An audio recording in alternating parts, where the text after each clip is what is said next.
Assalamualaikum warahmatullahi wabarakatuh. Pada kesempatan kali ini saya akan menjelaskan tentang value chain analysis atau analisis rantai nilai. Konsep value chain analysis pertama kali disebutkan oleh Michael Porter pada bukunya Competitive Advantage pada tahun 1985. Nah, apa sih analisis rantai nilai itu? Analisis rantai nilai adalah suatu alat yang digunakan untuk memahami kegiatan internal yang dilakukan oleh perusahaan dalam rangka menciptakan nilai bagi pelanggan mereka. Alat ini mengidentifikasi berbagai aktivitas yang dilakukan oleh perusahaan dari awal hingga akhir untuk menghasilkan produk atau layanan yang bernilai. Tujuannya untuk mengidentifikasi sumber keunggulan kompetitif dengan melihat di mana dan bagaimana nilai ditambahkan dalam setiap tahapan proses. Dengan ini, perusahaan dapat menemukan cara untuk meningkatkan efisiensi, menurunkan biaya, dan menambahkan nilai yang lebih untuk produk atau layanan mereka. Nah, pada value chain sendiri atau analisis rantai ini terdapat dua kegiatan.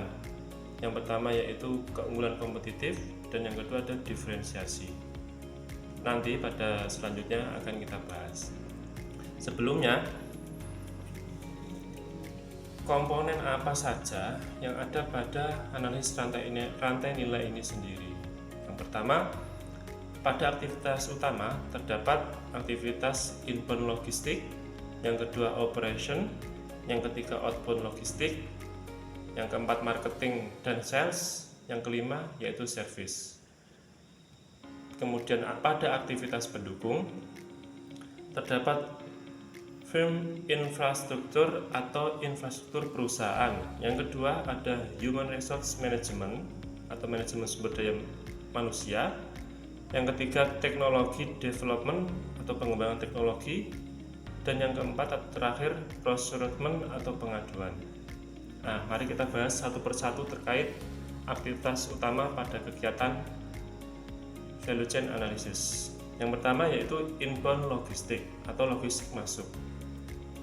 Pada kegiatan ini meliputi semua proses yang berkaitan dengan menerima dan menyimpan bahan baku serta didistribusikannya ke proses produksi. Nah, pada tahap ini juga mencakup aktivitas seperti penerimaan barang, penyimpanan, penanganan material atau bahan baku, dan pengendalian persediaan. Kemudian operation atau operasi.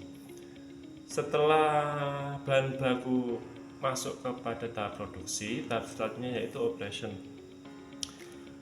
Merupakan proses transformasi dari bahan baku menjadi produk akhir. Pada aktivitas ini mencakup manufaktur, perakitan, pengemasan, dan pengujian produk. Kemudian yang ketiga yaitu outbound logistik atau logistik keluar, melibatkan distribusi produk akhir kepada pelanggan. Aktivitas ini meliputi penyinaran produk jadi, pemrosesan pemesanan, penanganan distribusi, sampai transportasi produk kepada konsumen akhir. Selanjutnya, pada tahapan keempat pada aktivitas utama analisis rantai nilai yaitu marketing dan sales. Marketing dan sales sendiri adalah ujung tombak setiap perusahaan, baik itu produk maupun jasa. Karena sebaik apapun produk yang dimiliki, memiliki manfaat yang besar produk tersebut kepada konsumen, tetapi jika tidak ada marketing dan penjualan, maka produk tersebut percuma. Nah, pada tahap ini perusahaan fokus pada strategi dan aktivitas untuk menjual produk kepada pelanggan, termasuk promosi, periklanan, penetapan harga, dan manajemen penjualan.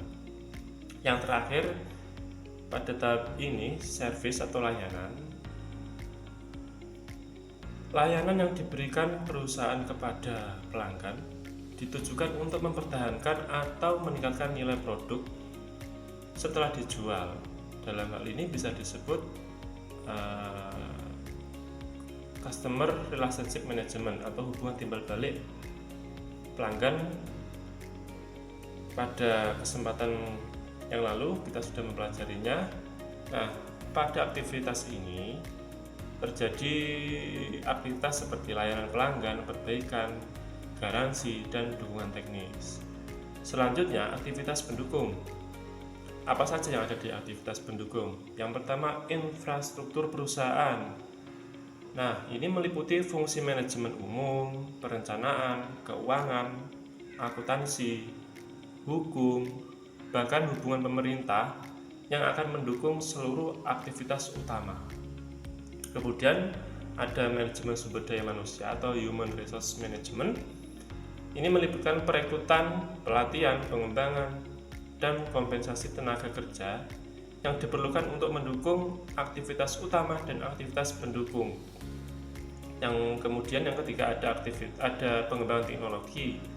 Aktivitas ini berhubungan dengan inovasi produk dan proses. Bagaimana produk dan proses tersebut bisa dipercepat untuk kembali lagi meningkatkan efisiensi, mengurangi biaya, serta sedikit menambahkan nilai untuk produk dan layanan yang diberikan oleh perusahaan.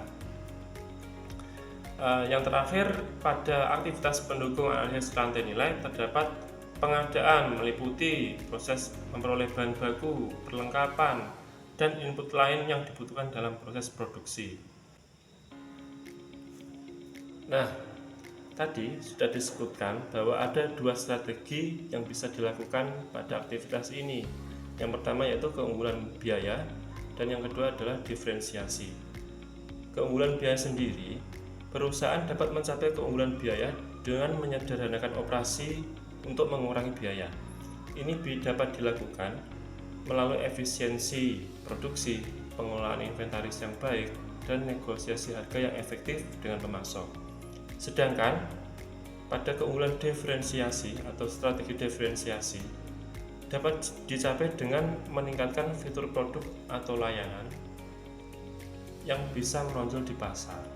Ini bisa melibatkan inovasi produk, peningkatan kualitas, atau pelayanan pelanggan yang superior. Nah, untuk menerapkan analisis rantai nilai, ada beberapa langkah yang bisa dilakukan. Dikutip dari buku Michael Porter Competitive Advantage, langkah-langkah tersebut meliputi satu, identifikasi aktivitas rantai nilai, yang kedua evaluasi penciptaan nilai, yang ketiga analisis penggerak biaya, yang keempat identifikasi keterkaitan, dan yang kelima yaitu identifikasi peluang untuk perbaikan. Pada langkah identifikasi aktivitas rantai nilai bisa dilakukan dengan mendaftar semua aktivitas utama dan pendukung yang dilakukan perusahaan dalam proses menghasilkan produk atau layanan. Kemudian pada evaluasi penciptaan nilai, di sini perusahaan menilai bagaimana setiap aktivitas menambahkan nilai pada produk atau layanan. Identifikasi ini dilakukan di mana nilai terbesar diciptakan dan di mana terdapat peluang untuk peningkatannya. Kemudian pada langkah analisis penggerak biaya, mengidentifikasi faktor-faktor yang mempengaruhi biaya dalam setiap aktivitas. Langkah keempat yaitu identifikasi keterkaitan, dengan memahami keterkaitan dan interdependensi antara aktivitas yang berbeda. Ini penting dilakukan untuk mengidentifikasi bagaimana perubahan dalam satu aktivitas dapat mempengaruhi aktivitas lainnya. Kemudian yang terakhir, langkah kelima, identifikasi peluang untuk perbaikan.